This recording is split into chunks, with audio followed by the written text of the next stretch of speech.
Doctor Anit Singh, आपसे मैं शुरुआत करूंगी। आपके प्रदेश अध्यक्ष को ऐसा क्यों लगता है कि दरअसल आम आदमी पार्टी और बीजेपी ने अपने सियासी हिसाब से मिलीभगत है, जिस तरह की खामोशी इख्तियार की हुई है, परिसीमन स्ट्रैटेजिकली किया है? कुछ महत्वपूर्ण बिंदु अगर आप रखें तो।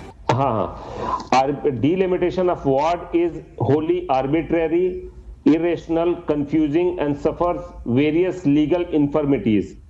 जब मैं ये कहता हूं कि इसमें जो लीगल जो नोटिफिकेशन था डिलिमिटेशन का, वो क्या कहता है, और ये डिलिमिटेशन का जो प्रोसेस के बाद हमें जो रिजल्ट आया है वो क्या है, उसके बारे में जो विरोधाभास है, उसके बारे में हमारे जो अध्यक्ष है चौधरी अनिल जी वो सवाल उठा रहे थे।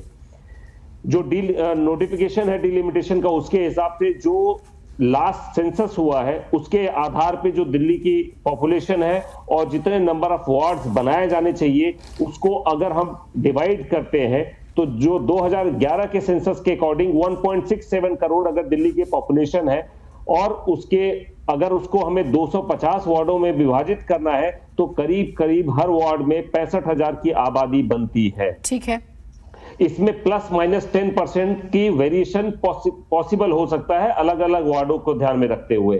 अगर हम ये इसको हम नंबर पे बात करें तो प्लस माइनस 10% का मतलब होता है कि 59,000 की पॉपुलेशन से लेके 72,000 की पॉपुलेशन तक का वेरिएशन लिमिटेड है। It's a window space.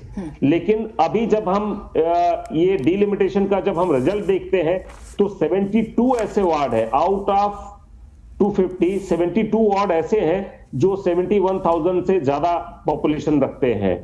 उसमें से 80 वार्ड ऐसे भी हैं जो 59,000 का जो उनका कैप है, लोअर कैप है, उससे भी नीचे है, और 32 वार्ड तो ऐसे हैं जो 80,000 की पॉपुलेशन को भी क्रॉस कर लेते हैं और जिसमें हाईएस्ट 90,000 है, 93,000 to be very precise, and lowest 36,000 है।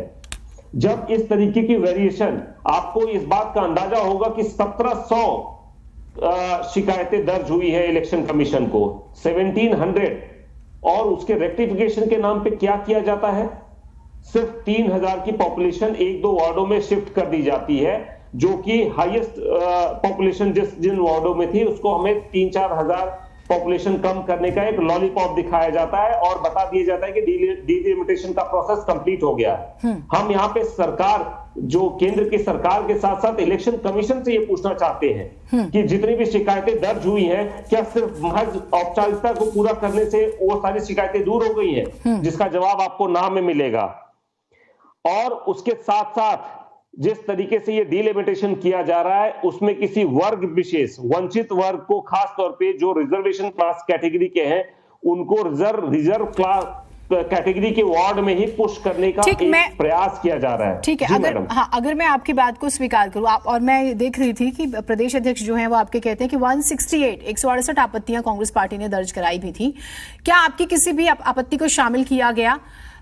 और एक और सवाल मेरा आपसे रहेगा सर, वो ये कि अगर परिसीमन में सुझाव स्वीकार ही नहीं किए गए तो क्या फिर चुनाव टालने की ही कोशिश है ये, या लटकाए गए जानबूझकर? ये चुनाव लटकाने की कोशिश है या नहीं ये हम नहीं बोल सकते, लेकिन जिस तरीके से पिछले 6 महीनों का अगर आप टाइम शेड्यूल देखें कि किस तरीके से चीजों की गतिविधियां जिस तरीके से रही हैं सरकार की और जो चुनाव आयोग की, उस पे हमें हमेशा संदेह है कि जिस पिछले 6 महीने से दिल्ली की जनता को न सरकार मुहैया हो पा रही है, क्योंकि सरकार पूरी गुजरात में काम कर रही है और यहाँ पे एमसीडी भंग हो चुके 6 महीने हो रहे हैं करीब करीब।